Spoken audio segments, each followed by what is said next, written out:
తెలంగాణను బీఆర్ఎస్ తుప్పు పట్టించింది. ఇక తెలంగాణలో బీఆర్ఎస్ తుప్పు పట్టించింది. మీరు మంచిగా చేయరు, మరి మీకు కూడా ఇచ్చిరు అధికారం. సరే 9 ఏళ్ళు వాళ్ళకి ఇచ్చిర్రు, వాళ్ళు సన్నాసులని తేలింది, వాళ్ళని పక్కకు పెట్టిర్రు. మీరు మోతవారులని తేలింది, మీకు ఇచ్చిర్రు, మీరు చేయరు. మరి మీరు చేస్తురు కదా. మీరు ఎంత పూర్తిగా చేసిరో ఒక్కసారి ప్రజాక్షేత్రంలోకి వెళ్ళండి. ప్రజాక్షేత్రంలోకి వెళ్తే ప్రజలు ఏం చెప్తారు, ఎట్లా మాట్లాడతారు, మీతోటి ఎంత మర్యాద ఇచ్చి మాట్లాడుతున్నారు. కనీసము మీరు సోషల్ మీడియా చూడండి ఒకసారి, ఏమేం మాట్లాడుతున్నారు.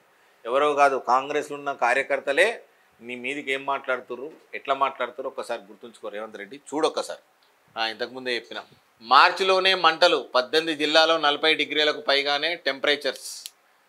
ఎందుకంటే ఈసారి గట్టిగానే ఉంటుంది ఎండ.